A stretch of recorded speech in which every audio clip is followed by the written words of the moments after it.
Welcome to 99 TV. నేను ముల్ల శ్రీనివాస్. ప్రపంచం ఓడిపోయింది, భారత్ గెలిచింది, చరిత్ర సృష్టించింది.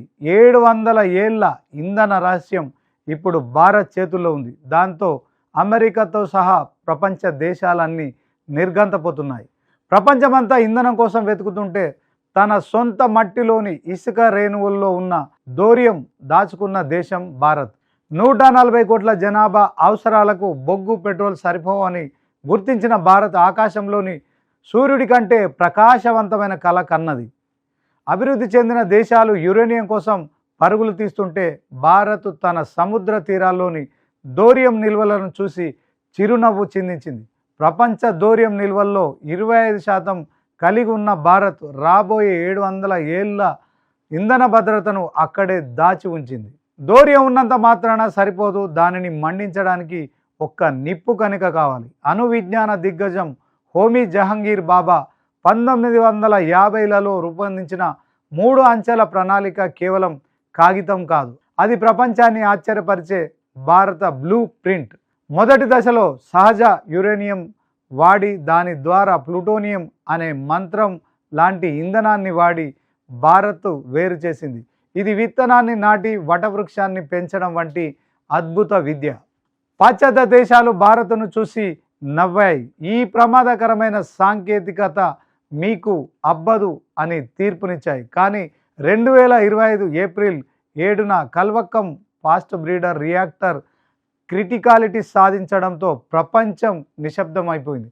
తాను వాడే ఇంధనం కంటే ఎక్కువ ఇంధనాన్ని తానే తయారు చేసుకునే ఈ రియాక్టర్ శాస్త్ర ప్రపంచంలో ఒక అద్భుతం. అమెరికా, జపాన్, ఫ్రాన్స్ వంటి దేశాలు కోట్లు ఖర్చు చేసి విఫలమై వెనక్కి తగ్గిన చోట భారత్ మాత్రం విజయకేతనం ఎగరవేసిందని చెప్పుకోవచ్చు. ఈ ప్రయాణం చాలా ప్రమాదకరమైంది. రియాక్టర్ను చల్లబరచడానికి వాడే ద్రవ సోడియం గాలికి తగిలితే మండుతుంది, నీటికి తగిలితే పేలుతుంది. రష్యా రియాక్టర్లలో కూడా లీకేజీలు జరిగినప్పుడు భారత శాస్త్రవేత్తలు వెరవలేదు. 22 ఏళ్ల కఠిన శ్రమ, $900 మిలియన్ పెట్టుబడి నేడు భారత్ను ప్రపంచంలో అగ్రస్థానంలో నిలబెట్టాయి. రెండో దశ విజయవంతం కావడంతో భారత్ వద్ద ఇప్పుడు యురేనియం 233 అనే ఇంధనం ఉంది. ధైర్యం నుండి ఈ ఇంధనాన్ని తయారు చేయడంతో భారత్ మూడో దశ ప్రారంభమవుతుంది. ఇది కేవలం ప్రాజెక్టు కాదు, ఇంధన రంగంలో భారత్ సాధించిన పూర్ణ స్వరాజ్. ఇకపై యురేనియం కోసం విదేశాల ముందు చేయి చాచాల్సిన అవసరం లేదు. మన మట్టిలోని ధైర్యంతోనే మన ఇల్లు వెలగబోతున్నాయి. 1966లో కన్ను మూసిన హోమీ బాబా కళ 2026లో సాకారమైంది. ధైర్యం చక్రం ద్వారా ఉత్పత్తి అయ్యే విద్యుత్తుకు కాలుష్యం లేదు, కొరత లేదు.